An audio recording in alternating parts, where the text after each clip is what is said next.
하나님의 말씀이었습니다. 자, 오늘 신앙생활 101 세 번째 시간입니다. 예배에 대해, 기도에 대해서, 그리고 예배에 대해서, 그리고 오늘은 묵상에 대해서, 특별히 그냥 다른 것보다는 말씀을 묵상한다고 하는 차원에 좀 더 포커스를 좀 맞추도록 하겠습니다. 묵상, 신앙생활의 기초로 우리가 꼭 다뤄야 할 그런 말이죠. 굉장히 많이 들으셨고 또 우리가 사용하기도 하는 말이죠. 묵상이다. 묵상이라는 말. 히브리어로 묵상이라는 뜻을 가진 두 개의 단어가 있습니다. 하나는 하가라는 그런 단어인데요. 이런 뜻입니다. 곰곰이 생각하다, 신음하다. 이 뜻은요, 그 비둘기가 보통 아침에 반복적으로 내는 소리, 혹은 그 사자의 울음소리를 연상시키는 그런 단어라고 합니다. 이 하가라고 하는 말과 더불어서 묵상의 또 다른 히브리어 의미가 하나 있는데요. 그것은 시하라고 하는 말입니다. 숙고하다, 암기하다, 생각하다, 이런 뜻입니다. 자, 이 두 가지 히브리어의 의미를 그 종합해서 보면 사전적인 의미로 결국 대략 이런 뜻입니다. 묵상이라는 말은 진리에 대해서 반복적으로 깊이 생각한다는 뜻입니다. 반복적으로 깊이 생각한다. 이게 사전적인 의미입니다. 자, 그런데 이 단어 자체의 뜻으로만 이렇게 보면은 묵상이 너무 심각하고 진지한 일처럼 이렇게 보이죠. 실제로 우리는 그 묵상을 너무 진지한 것으로 생각을 해서 질의 부담을 갖습니다. 이 묵상을 하라고 하면, 또 묵상을 해야 한다고 생각하면 왠지 좀 이렇게 부담이 돼요. 진지한 어떤 상태에 돌입하는 것처럼 느껴지기 때문에 그렇습니다. 그런데요, 사실은 이사야서에 표현된 그 묵상의 의미를 보면요, 아주 굉장히 명랑한 뜻이라는 것을 알 수가 있습니다. 명랑한 뜻입니다. 사실은 진지하게 생각하고 또 숙고하고 암기하고 생각하고 이런 뜻이 사전적인 뜻이겠지만, 그러나 이사야서 31장 4절에 보면 이런 표현이 있어요. 사자가 먹이를 잡아놓고 으르렁거린다, 이런 표현이 있습니다. 여기서 이 사자가 으르렁거린다고 하는 말이 하가입니다. 하가, 히브리어.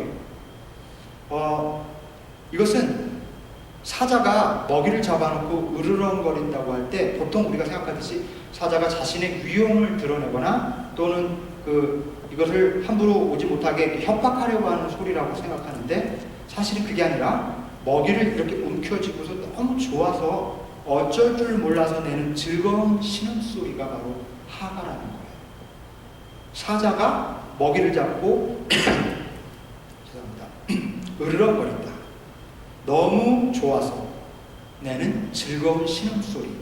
그게 묵상이라고 하는 단어 히브리어의 본래 의미라는 거예요. 결국 묵상은 그렇게 너무 진지하고 시리어스하게 해야 하는 어떤 일이기보다 너무나 즐거워서 저절로 신음소리가 날 정도로 그와 같은 그런 어떤 일이라는 거예요. 힘들고 뻑뻑한 일이 아니라는 거죠. 이사야서에 표현된 하가라고 하는 그 단어 뜻만 살펴보고, 여러분들도 잘 아시고 또 꽤 유명한 분인데요. 목회자들의 멘토, 선생이라고 불리우는 유진 피터슨이라고 하는 분이 있어요. 이분이 자신의 경험을 통해서 묵상의 이런 명랑한 측면, 묵상의 본질이 그렇게 막 뻑뻑하고 힘든 게 아니라 굉장히 즐거운 것임을 설명한 일이 있습니다. 자신의 책에서. 이 피터슨이 그 몬타나에서 살았습니다. 거기 아주 숲이 굉장히 우거진 동네에서 살았는데요. 그때 그 뼈다귀를 굉장히 좋아하는 강아지 한 마리를 키웠답니다. 네. 그래서 가끔 이제 강아지와 함께 산책, 그 깊은 숲속으로 산책을 나가면 이 워낙 숲이 우거지다 보니까 그 코요테, 한국말로 코요테고요, 영어로 카이아데 이렇게 발음하더라고요. 카이아데, 코요테, 여우같이 생긴 거죠. 그게 그 사슴을 물어뜯어서 죽인 사체, 이제 그런 것들이 발견이 되는데요. 이 강아지가 뼈다귀를 좋아하니까 그런 그 코요테가 물어뜯고 죽은 사슴사체가 있는 곳으로 달려가서 거기에 있는 그 뼈, 저 허벅지뼈나 사슴의 허벅지뼈 이런 것들을 이렇게 물고 그거를 끌고는 따라오다가 집까지 그걸 갖고 온다는 거예요. 이 뼈를 굉장히 또 그림을 준비해 주셨네요. 유진 피러스장 사진까지.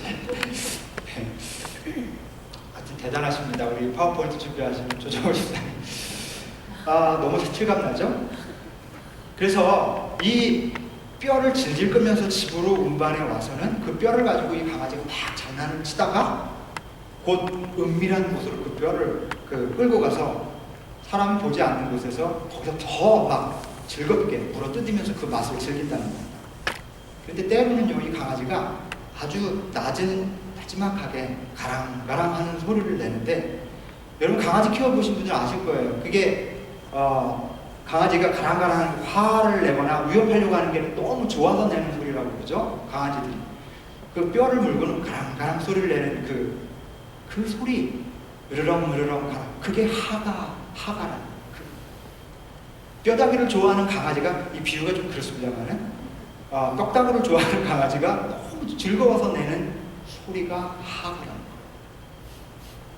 2시간 정도 뼈를 막 뒤집어가면서 맛보고 나면 그걸 다시 이 강아지가 은밀한 곳에 숨겨놓는답니다. 그런 식으로 또 다음날 뼈를 파내서 다시 또 즐겨요. 이런 식으로 일주일 정도를 뼈를 갖고 논대요. 유진 피러슨이 자신의 강아지의 그 모습을 이렇게 보면서 묵상이라고 하는 게 저거다. 강아지가 가랑가랑 소리를 내는 것에 힌트를 얻으면서 이사야서를 읽다가 깜짝 놀란 거예요. 사자가 먹잇감을 잡아놓고 으르렁거린다고 하는 그 표현하고 너무 맞으면서, 그렇구나, 말씀을 묵상한다고 하는 것은 이토록 즐거운 것이었구나. 묵상한다고 하는 것은 그렇게 부담스럽고 힘들고 뻑뻑하고 그런 일이 아니라 너무나 즐거운 일이에요. 사실 여러분, 묵상은요, 신음소리가 날 정도로 즐거움에 빠지는 일, 하가라는 것입니다. 이것을 좀 우리 단어화 생각하면서 좀 기억해 두셨으면 좋겠어요. 묵상해야지. 또 묵상 재미없는데가 아니라 그 강아지, 사자, 그 즐거운 신음소리, 이런 것들을 좀 떠올렸으면 좋겠어요. 분명 묵상은요, 또 진지하고 심각한 측면도 있습니다. 마냥 그렇게 가볍게 혹은 그런 것만은 아니겠죠. 하지만 본질적으로 너무나 즐겁고 명랑한 일이라는 사실. 여러분, 우리가 잘 아시는 것처럼, 다 아는 것처럼 시편을 읽어보면 말씀을 묵상하는 것이 꿀송이보다 더 달다, 이런 표현이 있잖아요. 그렇게 꿀처럼 달까? 그런데 시편 시인들이 그렇게 고백해요. 그리고 그런 얘기도 합니다. 묵상하는 일은 전리품을 나누는 일만큼 기쁘다. 여러분, 고대에 전쟁을 하는 동기는요, 물론 오늘날의 전쟁하는 동기와 비슷한 측면도 있지만, 목숨을 내걸고 거친 전쟁을 할 수 있었던 굉장히 개인적인 동기 중에 하나는요, 전리품을 빼앗는 거예요. 한번 생각해 보십시오. 옆에 부족과 우리 부족이 싸울 때, 완전히 싸워서 승리할 때 진멸시켜요. 대개는. 왜 그런가 하면 전리품을 획득하기 위해서. 대개 아이와 여자는 살려두죠. 그 전리품으로 생각합니다. 여자까지 획득하죠. 고대 사회에서. 생각해 보십시오. 막 부족을 진멸시키고 나서 이 집 저 집 다니면서 전리품들을 취하는 그 기쁨. 오죽하면 시편 기자가 묵상하는 일의 즐거움을 여기에까지 빗대고 있습니다. 너무너무 즐겁고 신나는 일이라는 겁니다. 왜 이렇게 묵상하는 게 기쁜 일일까요? 왜냐하면 묵상은 하나님을 맛보는 일이기 때문입니다. 여러분, 하나님을 맛보는 일, 잘 알지 못해도 굉장한 일 같지 않습니까? 그러나 사실 묵상은 약 200년간 개신교회로부터 외면당해 왔습니다. 그 이유는요, 이 묵상하는 어떤 여러 가지 분위기를 이렇게 오해했어요. 불교 혹은 힌두교 혹은 뉴에이지에 속해 있는 사람들이 수행하는 방식으로 생각했던 겁니다. 그런 오해가 아직까지도 있어요. 그래서 묵상하거나 침묵하거나 아까 우리가 거룩한 독서 말씀했으면 땡 치는 거에 대해서 조금 불편한 분들도 사실 계실지도 몰라요. 그런 것도 역시 마찬가지. 이런 것들을 타종교의 수행 방식이라고 생각하니까 그래요. 그러나 여러분, 묵상은 너무나 오래된 우리 성서적 전통에 기반해 있는 것입니다. 성서적 기반을 가지고 있어요. 오늘 본문에서 보듯이 묵상은요, 묵상을 굉장히 심플하면서도 분명하고 단순하게 쉽게 설명해 줍니다. 뭐라고 그러냐면요, 악인의 꾀를 따르지 않는 비결, 그게 묵상입니다. 죄인의 길에 서지 않는 비결, 오만한 자의 자리에 앉지 않는 비결, 시냇가에 심은 나무처럼 사는 비결, 그것이 바로 묵상이라는 것입니다. 한마디로 묵상은 복 있는 사람이 살아가는 삶의 방식이라는 것입니다. 자, 그렇다면 무엇을 어떻게 묵상해야 될까요? 첫 번째로 우리는 쓰여진 말씀을 묵상해야 됩니다. 너무 당연하죠? 근데 쓰여진 말씀, 우리가 묵상해야 될 첫 번째 대상이랄까요? 그것은 바로 성경입니다. 성경은 하나님의 쓰여진 말씀입니다. 이미 완료형으로 쓰여졌죠? 그래서 우리에게 이렇게 성경책으로 전해진 거 아닙니까? 우리에게 이렇게 직접적으로 말을 걸어오시는 하나님의 말씀을 계시라고 부릅니다. 계시는요, 하얀 소복을 입고 안개가 자욱한 데서 쫙 나타나서 이렇게 뭔가 말씀하시는 경험을 계시라고 하지 않습니다. 물론 그것도 계시한 측면일지 모르겠어요. 하지만 참 계시는 감추어진 것을 드러내다, 이런 뜻이죠. 하나님의 말씀, 성경이 바로 계십니다. 성경은 하나님께서 당신의 뜻을 우리에게 드러내 보여주신 가장 확실한 계시의 말씀입니다. 그러므로 하나님을 알고 또 그분과 관계를 맺으며 사랑의 사귐을 가질 수 있는 길은 성경을 읽고 묵상하는 기쁨입니다. 하나님의 뜻을 알고 하나님의 음성을 들으며 그분과 사랑의 사귐을 정말 원한다면 여러분, 성경을 읽고 묵상해야 합니다. 여러분, 정말이에요. 성경을 외롭게 하지 말아주세요. 하나님을 외롭게, 계속해서 지난번에 제가 말씀드렸어요. 전화를 걸어보세요. 하나님이 성경을, 이 전화라고 그랬잖아요. 계속 거는데 받지를 않아요. 하나님 하실 말씀이 있어서 전화를 걸고 계시거든요. 따라랑 따라랑 따라랑, 일주일 내내 안 받아요. 한 달 내내 안 받아요. 아니, 가끔 받아요. 주일날, 그죠? 그때 받아서 낱말 듣듯이 잠깐 듣다가 또 덮어버리죠. 또 일주일간. 여러분, 성경 말씀을 가까이 하는 일, 정말 우리에게 필요한 일입니다. 점점점 멀어지는 것 같아요. 자, 문제는요, 성경을 어떻게 읽고 어떻게 묵상하느냐 하는 것입니다. 솔직히 말씀드려서 성경 읽기가 쉽지 않아요. 가까이 하고 싶고 묵상도 하고 싶은데 성경이 도무지 너무 양도 많고요. 어디를 어떻게 읽어야 될지 모르겠고, 어떤 때는 막 무슨 말인지 모르겠고, 어떤 때는 의심도 들고, 이거 믿으란 말이야? 막 이런 느낌도 막 들 때 이 성경을 어떻게 꾸준히 읽을 수 있을까? 어떻게 묵상? 이게 참 중요합니다. 성경을 읽는 두 가지 자세가 있습니다. 제가 이거 워싱턴 한인교회에서 사역할 때 성경 공부 시간에 누누이 그렇게 나눴던 말씀이고요. 또 설교를 통해서도 한번 나눴던 말씀입니다. 그런데 거듭거듭 강조하고 싶고 나누고 싶은 말씀입니다. 우리가 성경을 읽는 두 가지 자세가 있어요. 하나는 뭐냐면 informational reading, 또 다른 하나는 formational reading.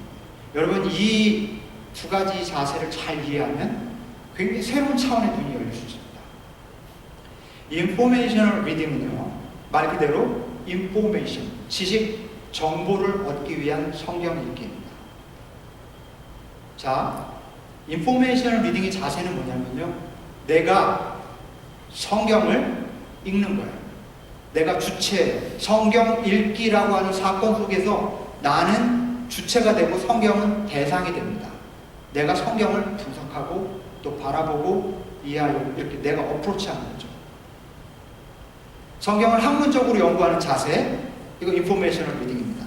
그리고 성경 내용을 습득하기 위해서 빨리 읽는 거, 많이 읽는 거, 다독, 또 속독 이런 거, 이런 자세도 informational reading에 속합니다.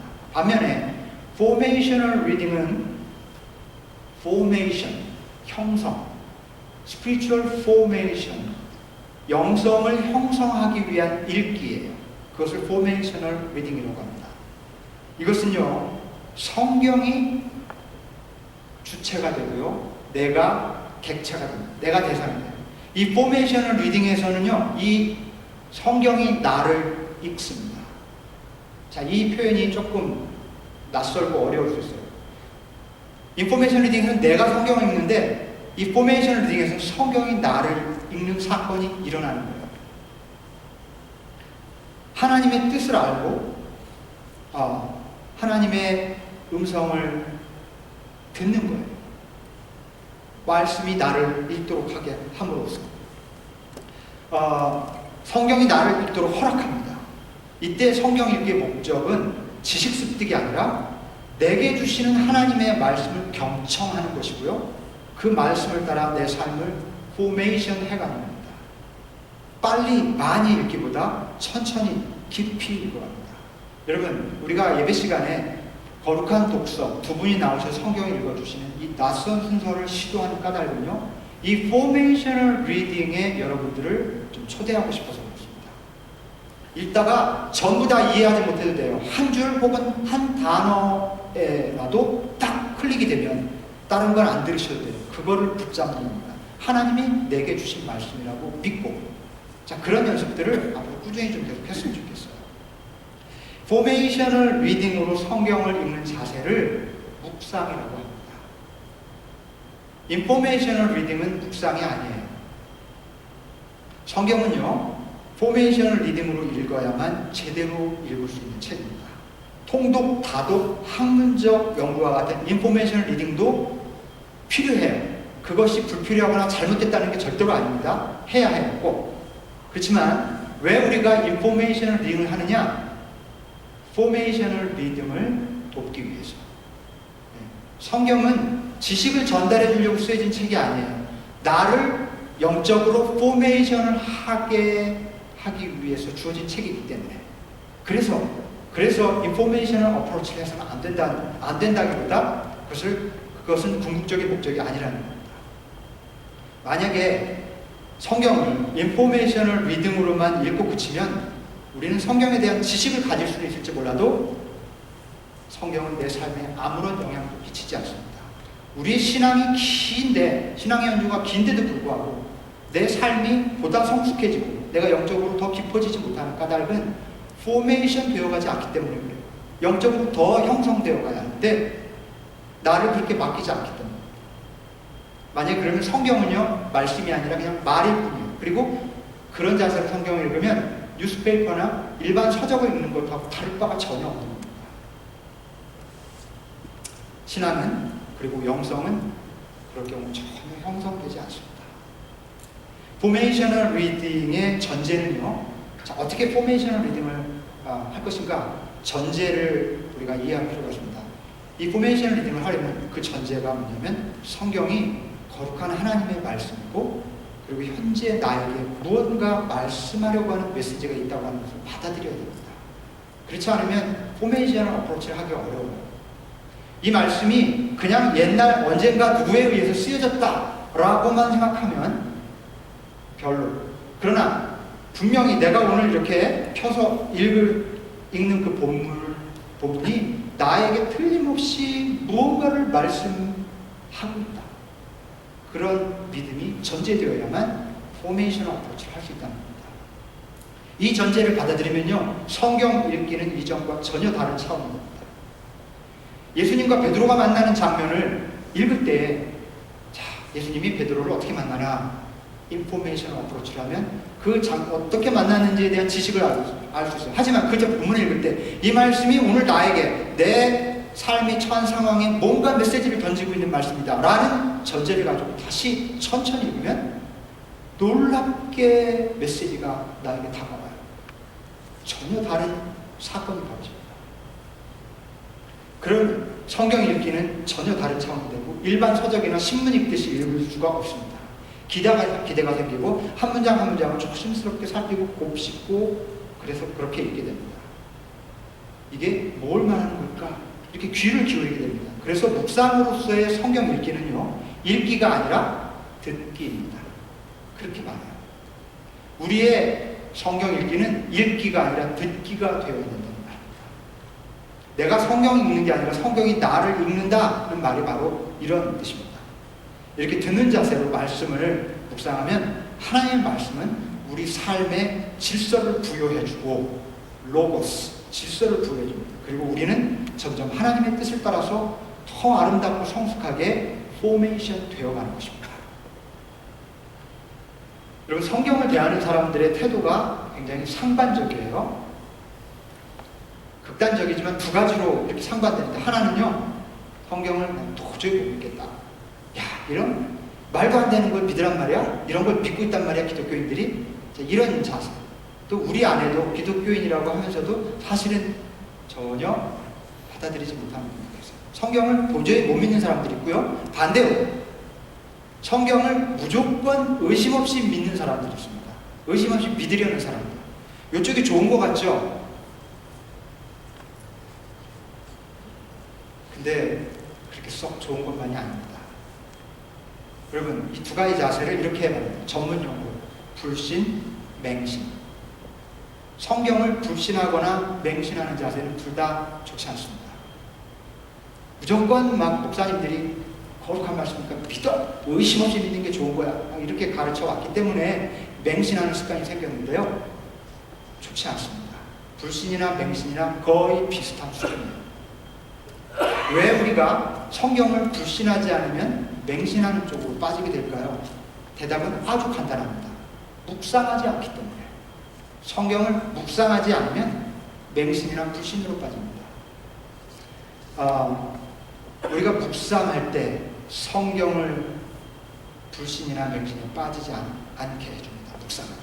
묵상은 성경에 쓰여진 목적이 가장 합당하게 읽는 방식입니다. 성경이라는 텍스트는요, 묵상이라는 문법을 익혀야만 제대로 읽을 수 있습니다. 성경은 묵상해야 이해되고 열리는 책입니다. 자, 그런데 말씀을 묵상하려면 성경에 대해서 우리가 꼭 알아야 될 것이 있습니다. 성경은요, 성령의 감동으로 쓰여진 책입니다. 우리 모두가 잘 아는 것처럼. 여러분, 근데 이 말이 얼마나 오랫동안 또 자주 복해되어 있는지 모릅니다. 이 말은 성령의 감동으로 쓰여진 책이다. 이 말은 하나님이 인간의 손에 붓을 이렇게 딱 들려주셔서 귀신처럼 흘린 상태에서 인간을 이렇게 써내려 갔을 뿐이다. 그래서 완전히 하나님의 작품이다. 뭐 그런 식으로 해석을 하고 싶어요. 근데 사실 그런 뜻이 아닙니다. NIV 영어 성경이 그 본래의 의미를 굉장히 가장 잘 설명해 주는데요. 디모데후서 3장 16절, 모든 성경은 하나님의 영광으로 된 것이다 라고 하는 말을 영어로 이렇게 표현합니다. All scripture is God breathed. 어때요? 우리가 생각한 거하고 조금 뉘앙스가 다르죠? 모든 성경은 하나님의 호흡이라는 거예요. 아주 저는 너무나 아름다운 표현이에요. 영어로 읽으니까 느낌이 좀 다르죠? God breathed. 모든 성경이 하나님의 호흡이래요. 아름답고 시적인 표현처럼 다가옵니다. 여러분, 근데 이것은요, 성경이 어떻게 형성되었는지를 말해주는 외적인 형식을 규정한 말이 아니에요. 성경의 내적인 본질을 설명하려는 겁니다. All scripture is God breathed. 여러분, 하나님의 호흡은 뭐가 생각나세요? 하나님의 호흡하면 잘 아시는 것처럼 최초의 인간 아담에게 생명을 불어넣어준 그게 생각나죠? 하나님이 아담에게 훅 불어넣어줬어요. 어떤 일이 일어나죠? 그가 생기를 얻고 살아있는 생명이 됩니다. 자, 그러므로 하나님의 호흡이 하나님의 말씀이라면 하나님의 말씀은 모든 사람의 삶에 생기가 되어서 생명을 불어넣어주는 원동력이라는 뜻입니다. 그런 뜻이에요. 그러므로 하나님의 말씀을 묵상할 때마다 우리는 하나님의 호흡을 받아서 날마다 새로운 아담이 되어가는 것입니다. 여기서 잠시 성경의 외적인 형식에 대해서 좀 말씀을 드리겠습니다. 성경을 맹신하는 사람들 중에 성경의 문자를 절대시하는 사람들이 있습니다. 성경에 다시 말하면 그 외적인 형식을 절대화하는 것입니다. 제가 예를 한번 들어볼게요. 시편에 그 레비아단이라고 하는 바다 괴물이 있어요. 저 앞에 그림을 한번 보십시오.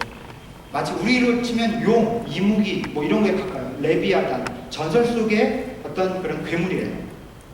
근데 시편 기자가 이 레비아단을 하나님이 아주 손쉽게 간단하게 물리치시는 분으로 그렇게 묘사하고 있습니다.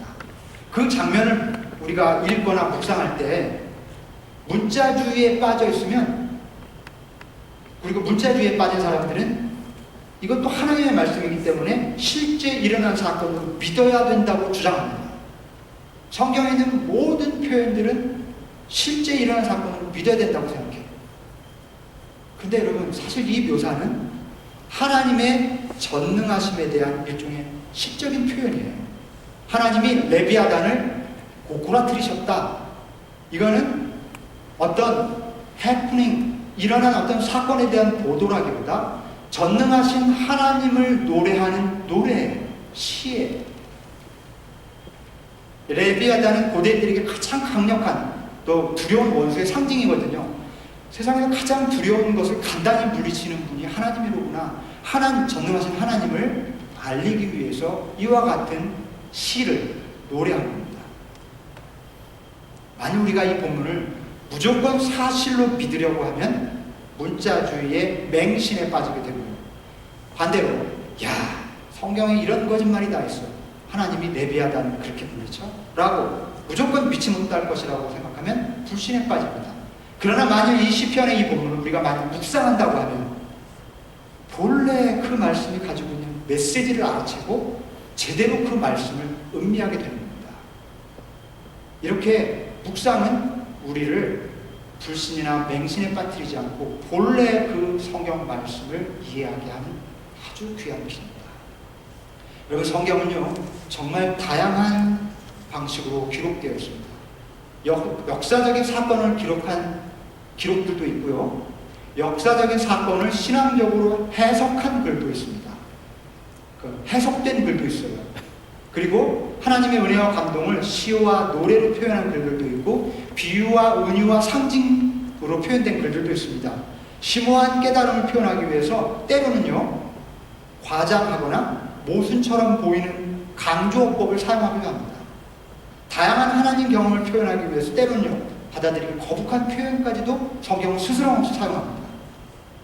여러분, 근데 이런 것을 천편일률적인 한 가지 렌즈로 가지고 읽게 되면 모순에 빠지고 이해할 수 없는 한계에 도달하게 되는 거예요. 묵상하지 않으면 그런 일에 빠집니다. 하지만요, 이렇게 다양한 방식으로 성경이 기록되고 표현됐다 할지라도 공통적인 메시지가 있습니다. 그래서 뭐냐면 하나님은 사랑의 하나님입니다. 하나님의 사랑. 말씀을 묵상한다는 것은 하나님이 우리에게 보여주시려는 사랑을 알아채는 것입니다. 말씀을 묵상한다는 것은 우리 신앙 선조들이 이것을 전하지 않고는 견딜 수 없었던 그 하나님의 은혜와 감동과 깨달음을 오늘 여기서 고스란히 나도 경험한다는 것입니다. 말씀을 묵상한다는 것은 하나님의 호흡과 그 숨결을 날마다 내가 느낀다고 하는 것입니다. 말씀을 묵상한다고 하는 것은 내가 읽고 있는 이 말씀, 정말 오늘 나에게 하시는 하나님의 말씀이라고 믿는 것입니다. 성경은 죽은 활자가 아니라 살아 움직이는 생명입니다. 그렇게 생명을 대하듯 말씀을 대하는 것이 바로 묵상하는 것입니다. 자, 여러분, 쓰여진 말씀을 묵상하는 것에 대해서 말씀드렸는데요, 우리 쓰여진 말씀과 더불어서 우리가 또 하나 묵상해야 될 것이 있는데요, 그것은 바로 쓰여지고 있는 말씀입니다. 그것은 삶입니다. 이 두 가지를 꼭 기억해 주셨으면 좋겠어요. 우리가 묵상하는 것은 쓰여진 말씀과 더불어 오늘도 계속해서 쓰여지고 있는 말씀, 삶을 묵상해야 됩니다. 우리의 삶은 하나님이 쓰고 계시는 또 다른 말씀입니다. 우리 삶의 어느 부분도 하나님과 연관되지 않은 부분이 없고, 하나님은 우리 삶을 통해서 우리가 다 알 수 없는 섭리를 따라서 거룩한 말씀을 계속 쓰고 계십니다. 따라서 우리는 하나님이 우리의 삶 위에 쓰고 계시는 말씀을 유심히 살피고 또 묵상해야 됩니다. 삶의 구비구비마다 우리가 겪는 일들 속에서 하나님의 뜻이 계신지를 곰곰이 살펴봐야 된다는 말씀입니다. 막달라 마리아는 자신의 삶에 일어난 충격적인 일, 즉 처녀로서 아이를 임신하게 된 그 엄청난 일을 겪으면서 어떤 모습을 보이죠? 단지 나 참 어이가 없어서 이게 웬일이야? 이게 웬일이야? 하고 막 과잉 반응하거나 체념하거나 또는 신세를 한탄하거나 좌절하지 않습니다. 막달라 마리아의 반응은요, 딱 한 가지 성경이 소개해줍니다. 이게 무슨 뜻일까? 차분히 생각했습니다. 이게 무슨 뜻일까? 그 엄청난 사건이 자기에게 벌어졌는데 이게 무슨 뜻일까? 여러분, 바로 이 자세가 쓰여지고 있는 하나님의 말씀을 묵상하는 자세입니다. 이 묵상을 통해서 마리아는 자기 삶에 일어난 일이 우연이 아니라 큰 섭리 속에서 벌어지는 하나님의 일임을 깨닫고 담대하게 순종합니다. 그리고 마리아는 그 묵상과 깨달음과 순종을 통해서 인류를 구원하시려는 하나님의 계획의 가장 위대한 도구로 사용됩니다. 저는 그 20대 중반에 여러분 아시는 분은 아시지만 신장에 이상이 생기면서 투병 생활을 했습니다. 그래서 군대를 가려고 대학원을 휴학하고 있는 중에 그런 일이 벌어지면서 군대도 취소됩니다. 군대를 못 갔어요. 가고 싶어도 갈 수가 없었습니다. 심각했다는 얘기죠. 재발을 반복하고 입원과 퇴원을 반복하면서 굉장히 위험한 지경까지 갔었습니다. 그런데 다행히 2년여의 그 투병 생활을 지난 후에 신장 기능이 이상하게도 기적적으로 회복이 되었습니다. 신장은 완치나 완전한 회복은 이루어지지 않는다고 해요. 완치된 건 아닐 겁니다만 제가 그래도 살아갈 수 있는 정도로 기능이 회복이 됐습니다. 그리고 장가도 가고 소위 주위 우리 딸내미들도 낳고 20년 이상 목회를 잘 해왔는데 약 3년 전에 다시 몸이 부으면서 재발합니다. 가장 제가 힘과 열정을 다해서 목회하던 시기에요. 우리 워싱턴 한인교회에서 지교회를 시작하면서 온 힘을 쏟았습니다. 바로 그 기간이었어요. 한 3년 정도 지났을 때입니다. 40대 중반 목회에 모든 열정을 쏟고 있던 시기에 저는 다시 주저앉았습니다. 정말 청천벽력처럼 느껴졌어요. 제가 별로 표현을 안 했는데 이렇게 끝나는 거야? 싶은. 왜냐면 재발이라고 하는 게 저한테 좀 충격적이었습니다. 이렇게 붓고요. 몸이 부으니까 안에까지 장기까지 부어요. 모든 먹은 걸 다 토합니다. 다 토하고 견딜 수가 없을 정도. 소변이 안 나오는 거야. 얼마나 상심이 되든지요. 내가 목회를 앞으로 할 수 있을까? 다시 건강한 몸을 회복이나 할 수 있을까? 앞으로 우리 가족들은 어떡하지? 그런 중에 제가 그 한 수도원에 들어가서 요양을 하면서 잠잠히 저에게 일어난 일을 생각하기 시작했습니다. 가만히 생각했어요. 그러면서 마리아의 질문, 저에게 이 질문을 던졌어요. 이게 무슨 뜻일까? 하나님이 이렇게 나를 걷어가시거나 그만두시게 하면 하나님 손해실 텐데 뭐 이런 배짱도 있으면서 왜 그러실까? 이게 무슨 뜻일까? 곰곰이 생각하는 중에 뭐 마리아처럼 가브리엘 천사가 나타나서 다 이렇게 얘기해 주진 않았지만 제 마음속에 아주 뚜렷한 깨달음이 마치 하나님의 음성처럼 다가왔습니다. 현식아, 너 그동안 펄펄 날아다녔지? 뭘 위해서 그랬니? 고생했다. 하지만 내가 너의 외적 날개를 꺾은 이유는 내 안에 있는 내면의 새로운 날개를 펼치게 하려고. 그래서 그런 거야. 목회는 내 야망이나 열정을 펼치는 곳이 아니야. 너는 내 앞에서 그저 참되고 진실한 한 사람이 되어야 해. 이제 그 날개를 펼쳐야 해. 그럴 이유가 있어.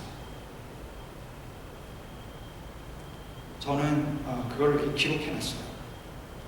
내 외적 날개를 꺾으신 이유는 내 안에 있는 또 다른 날개를 하나님 펼치시게 합니다. 내 허영과 열정과 교만과 야망에 찬 날개를 꺾으시고 참으로 나를 나되게 하는, 하나님 앞에 참된 영혼으로 서게 하시려는 내면의 날개를 펼치게 하시려고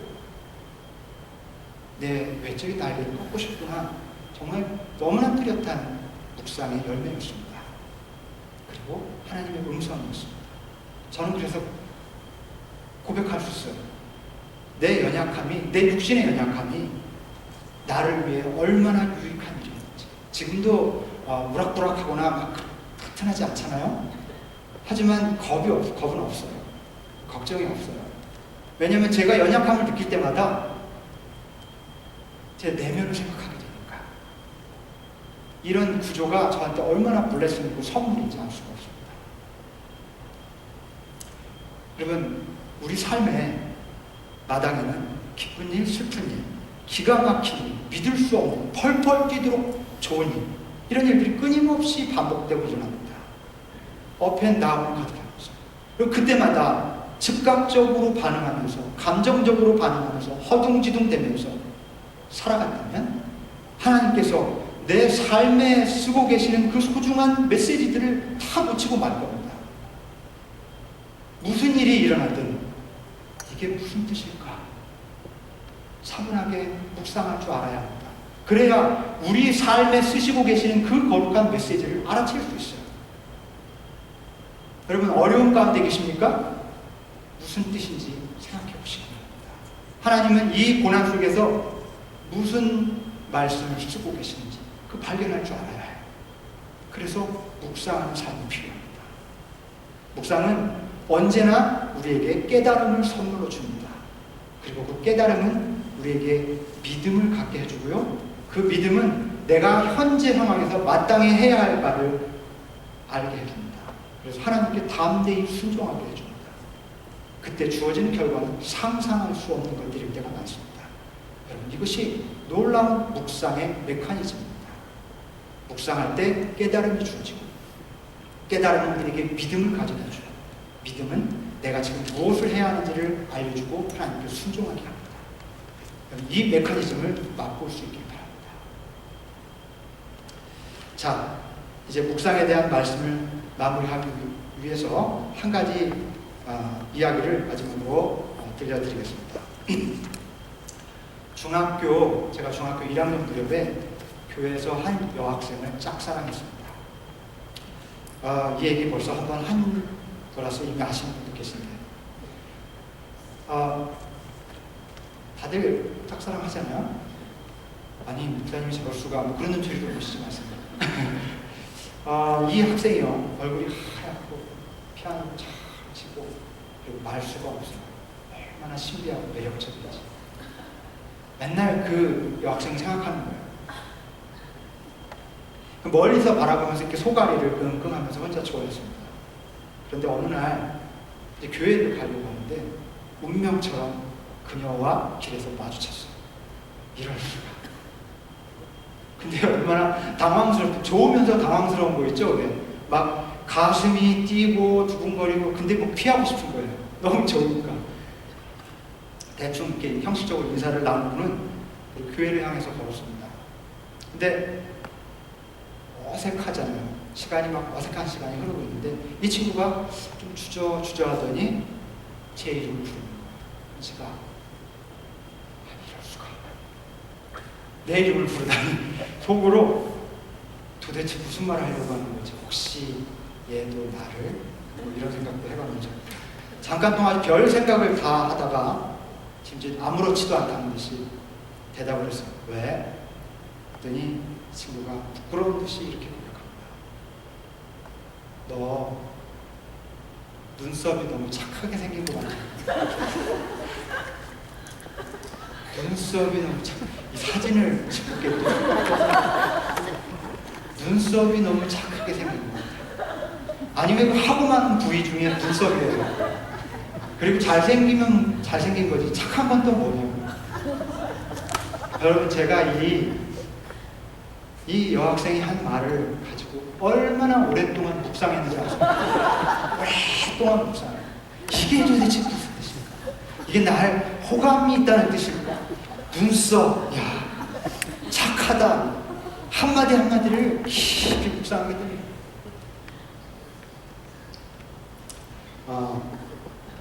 여러분 우리는 대부분 나와 관련된 일이라면 별 뜻 없이 던진 이야기도 곰곰이 생각하게 돼요. 아유 뭐 이렇게 갑자기 지나가면서 툭 어유 오늘 뭐 머리가 어떻네요 이렇게 던졌어요. 그러면 그게 자꾸 신경 쓰이게 칭찬인가 뭐 예를 들면 나와 관련된 일은 툭 던진 말도 자꾸만 생각하게 돼요. 여러분 그런데 내 삶과 내 존재와 내 영혼을 향해서 이 세상 그 어떤 것보다도 그 어떤 말보다도 소중한 말씀을 건네고 계시는 하나님의 말씀을 우리 어쩌면 그렇게 가볍게 외면할 수 있습니까? 어쩌면 그렇게 날마다 건네오시는 하나님의 말씀에 귀를 기울이지 않을 수 있을까? 여러분 오늘 말씀은 이것입니다. 묵상하는 신앙이 됩시다. 아멘? 아멘. 묵상합시다. 쓰여진 하나님의 말씀 그리고 쓰여지고 있는 하나님의 말씀을 날마다 묵상합시다. 그래서 악인의 꾀를 따르지 않고 죄인의 길에 서지 않으며 오만한 자의 자리에 앉지 않는 시냇가에 심은 푸른 나무와 같은 저와 여러분들이 되시길 주의 이름으로 축원합니다. 자, 오늘 이번 주에 우리가 함께 실천할